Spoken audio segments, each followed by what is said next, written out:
On a vraiment l'impression que la transparence dans le monde du textile, c'est pas vraiment tendance.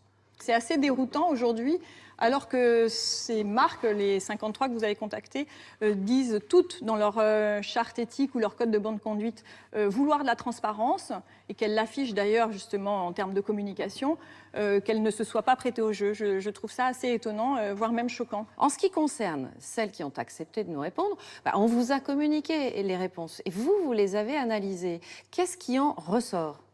La première chose que je retire, c'est que les réponses sont complexes à analyser et qu'il faut déjà quand même être formé pour analyser ces réponses. Un consommateur n'y comprendrait rien. Un consommateur aurait des difficultés pour comprendre, justement. Il aurait besoin de vous.